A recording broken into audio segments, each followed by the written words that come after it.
Hello and welcome to my channel Dr. Raj Empire. In previous video, we discussed about the industrial applications of 3D printing, where we compared the conventional technologies with the 3D printing technologies. We discussed the benefits and limitations of all. We discussed about the low volume production a bit in that video. In today's video, let's dive deep into what the low volume production is. Low volume production ऐसी MSMEs के लिए काफ़ी viable option है कि जिनको mass production के अंदर अपने प्रोडक्ट्स का प्रोडक्शन नहीं करना। अब कन्वेंशनल टेक्नोलॉजीज जो है those are totally design for the mass production, तो उसके अंदर लो वॉल्यूम प्रोडक्शन करना वो एक वायबल ऑप्शन नहीं है। उसमें एंड प्रोडक्ट का जो कॉस्ट है वो काफ़ी सारा बढ़ जाएगा और अल्टीमेटली कस्टमर को जो प्रोडक्ट मिलेगा वो भी काफ़ी कॉस्टली होगा। But what if I told you that 3D printing is like a bone for low volume production.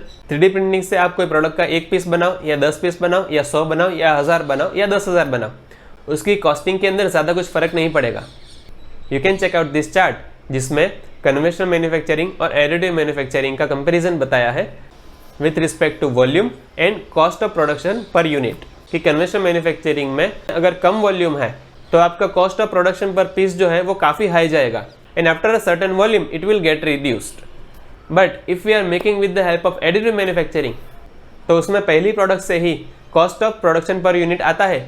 वही cost of production per unit आपको 10,000 के पार्ट के लिए भी बनेगा, क्योंकि 3D printing doesn't require any kind of particular tooling, also it doesn't require a particular kind of production cycle और inventory. सो उसके कारण पर पार्ट जो प्रोडक्शन कॉस्ट है वो रिड्यूस होगी कंपेयर टू मास मैन्युफैक्चरिंग।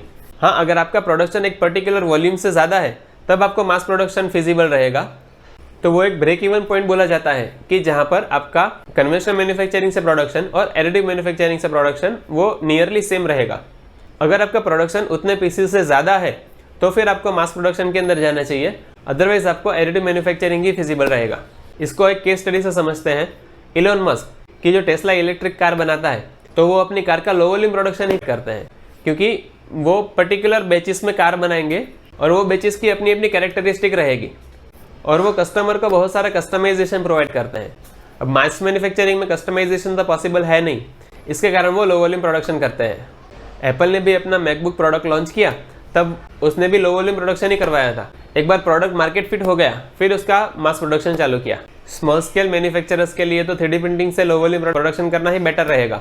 अगर वो मास प्रोडक्शन के लिए जाएंगे तो बहुत सारे एक्सपेंसेस बढ़ जाएंगे, जैसे कि mould preparation, inventory, production line, storage, warehouse, man power, transportation etcetera.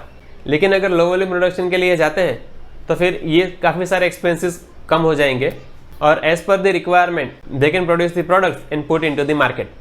So we at Empire 3D Solutions Rajkot are spreading the awareness about how we can implement the 3D printing technology in your production workflow and reduce your overhead expenses. So if you want any kind of consultation, make sure you put down into the comment section and we would be more than happy to help you out. Hope you like this video, and if I am able to provide you a value with this video, kindly consider like and subscribing. I am Dr. Raj Soni signing off with this, and we will meet in the next one.